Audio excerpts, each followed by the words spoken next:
friends, it's Rachel, and today's topic that I was thinking about is Gen X and depression. And I'm not a therapist or anything like that. I'm not an expert on depression, obviously, but at the conclusion of yesterday's video, which was on being an imperfect person and doing a job search, started to list out all the different ways. Sorry, to chapstick stat. This bird's bees. Starting to think about all the ways that life hits a person, and one of the things I forgot to mention, I had said like the things I had mentioned was, divorce, being an empty nester, or maybe you had kids and they're still growing up. Maybe you're become a grandparent at this point. Maybe you never had kids like me, and you're an auntie. I'm from Chicago, and I live on the East Coast. And the various trials and tribulations that you go through, that when you get into a job loss, it kind of has an accumulative effect of grief, but you might not have even lost a job, or you're not in a job search and you might still have that grief. And I think that cumulatively it can be tiring. And one of the things I was thinking about was illness. If you yourself have been through something, either that you got something and you had to get over it, maybe you had an injury, maybe you got a diagnosis, maybe you had surgery, maybe you're living with chronic illness, that life just gets hard. And I have worked healthcare adjacent since 1987. I was a pharmacy tech, and then I ended up working for Lotion. Just being me as we go. I was a pharmacy tech, then I worked at a hospital for a couple of years where I would bring in the menus and then take them. And so I got a lot of exposure to seeing patients before I ever knew a fig about health. Then I ended up working at a variety of different places, including Harvard and various startups, hospitals, biotech, life sciences. I worked in tech for a brief period. Especially in the realm of startups, I have helped support things like genomics and gene therapy, kind of newer innovations in the field of healthcare. And so, I'm always kind of like the office person, like planning the events or taking care of the vendors and doing all this kind of stuff. But after a while, if you're a curious person, you can start to kind of pick up on things. And one of the jobs I did recently was working in senior communities, and I hosted a talk at a couple of senior centers, and the most popular ones was on the topic of depression. And all I did was I crafted some slides from a vendor had given them to us, and then I kind of made them my own.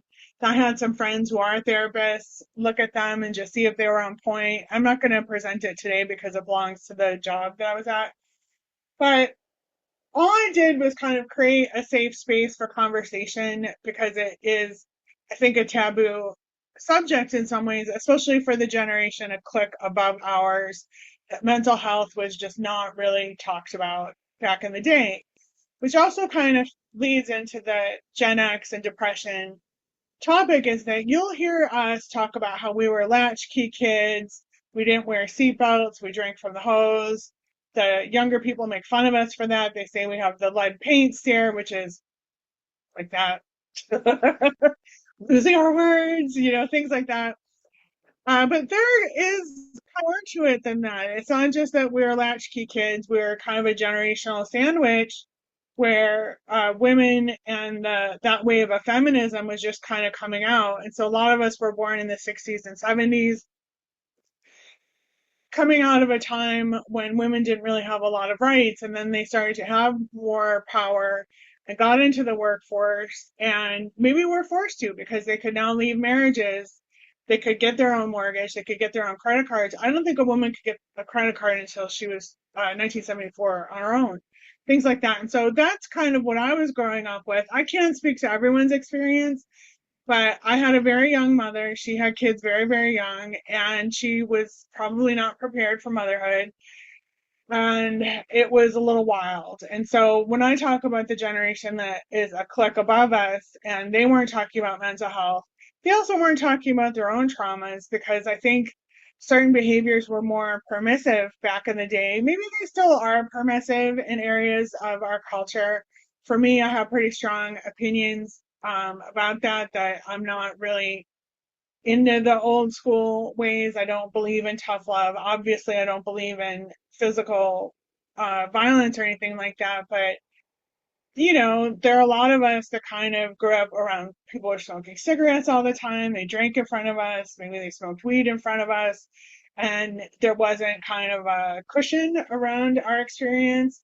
I witnessed a lot of things as a kid that were a little wild, and I have had a lot of therapy, and I've had a lot of recovery, and I've continued to kind of do the work. And one of the things that just helped me learn was to understand I have resilience, and that I could always sort of go into these difficult emotional places and face them and be open about them. And that it's better not to run from it or numb out from it or blow it off or swipe right, left on it, and to be kind of in it. And so when I was doing this talk, with the seniors about depression, one of the things that came up for them, which I think our generation will eventually lead into, but we're probably experiencing the first wave of that, is the grief of our losses and the totality of years of changes and diminished dreams, a loss of hope in some ways, a sense of the things that we wanted didn't turn out,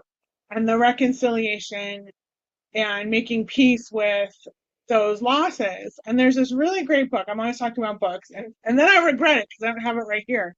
But there's this great book that helped me to understand midlife, and it's called like Midlife Told Through Folk Tales. You know what? Since I am on here, no, I can't pause this. Anyway, whatever. I'll show it next time.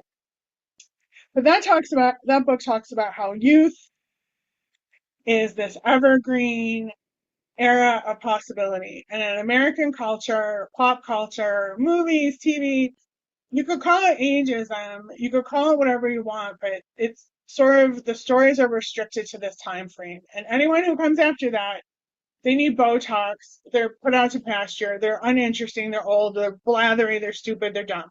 But that's not the reality, right? Like, that's not life. Life, I think, is an unfair version of life, frankly, that there is this youth time, but then there's this really wonderful middle time where you have accumulated wisdom and strength, and you know things, and you have something like a depth to you, something to share. And then in the next phase of life, you still have even more to share. And the way I grew up was to be respectful to my elders, and I loved my grandparents. I actually still have my other set of grandparents, which is wild because I came from generations of people that had kids very young. And, there's still always something to learn about that. So when it comes to Gen X and depression, I have seen a lot in my cohort of people that grew up under very tough circumstances. And the resilience that our generation, I think, had to have by, trial by fire, it got us through it and it gave us a certain amount of grit, but it wasn't easy. Like, being a latchkey kid for me was not easy. I was very independent, but not really by choice. And so I had to kind of scrabble and improvise and scrape by on my own and just sort of figure things out as I went, which in many ways, if you look at the upside of that, living through these changing times, going through COVID, going through the changes in the workplace, all that kind of stuff, working in startups, it's given me the resilience to roll with the changes, especially because our generation grew up analog during a time when we weren't dependent on being told what to do or having to follow. This is the phone. I have been really bad about being on the phone lately and just being so like suctioned into it. So I think that our generation, it's interesting that I remember the first microwave. I remember the advent of the videotape. I remember having a Walkman. I remember all these different advances. I remember learning computers, and everyone jokes about it. It was the Oregon Trail game. and you got dysentery, and that was like in 1981 or something like that. So uh, we lived through that. When I graduated college, we didn't really have the internet. That was in 1994, and someone who's younger than me like was going to fight me on that. Like they were going to go to Wikipedia and get the answer. I'm like, dude, are you shitting me? I looked through it. The internet was not what it is now in 1994. I took computer science. Probably learned how to code. I think I was learning how to code HTML. Like, really? Did you really need to know how to code to send an email? But I did, and it's all that kind of stuff. So I remember sending faxes. And so the resilience that I'm trying to point out is just that we have been born and built like this. And then through our careers, when you get into the workforce and there's no internet, we use telephones, we use fax machines, we handwritten, typed out memos, we wrote everything.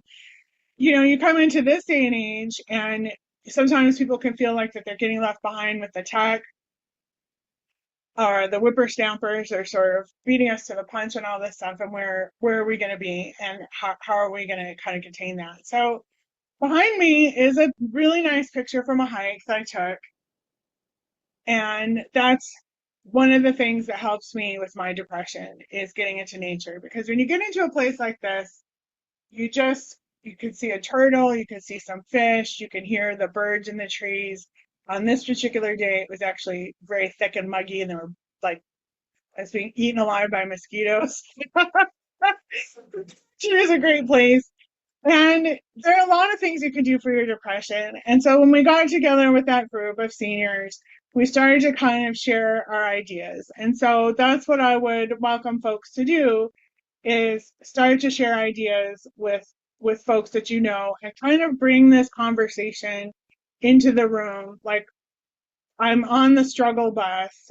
What do you do to deal with the struggle bus? And people will be like, I smoke weed.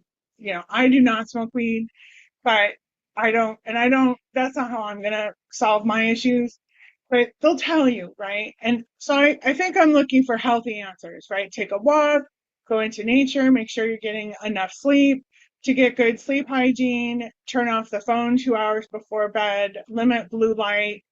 If you have to get up to go to the bathroom in the middle of the night, don't turn the lights on. Those count as blue light and it wakes you up more. Just try and stay in your shuffly slumber and kind of make your way to it without creating any fall risks for yourself. Fall risks become a much bigger deal as we get older. I learned that in my job at the place I was at last. And journal, listen to music, stay physically active. One gal I met at one of the senior centers was in her 90s, and everyone else has assistive devices and the walkers or the rollators, wheelchairs, they're hunched over, they can barely walk. And she was sprightly as hell. And I said, what's your trick? And she said, motion is lotion. So keep up with your movement, even if it means stretching. When you get up out of bed, they say to do it kind of slowly. I'm a fan of Jello Biafra. I'm a indie kid, right? I grew up with all the punk and the new wave. That's who I was in high school. And I still like Jello Biafra. And he was the lead singer of the Dead Kennedys, and he's a spoken word person and a real lefty guy. He started Alternative Tentacles, a nice label out in San Francisco. And he had a stroke recently. And one of the things that happened was he had gotten out of bed and he had stumbled and fell. And that was when he realized something was going on. So this sounds weird, but because of that, I started reading more about this. And the advice is to get out of bed, don't rush it, because your blood pressure might suddenly not, won't catch up with you. You'll get lightheaded.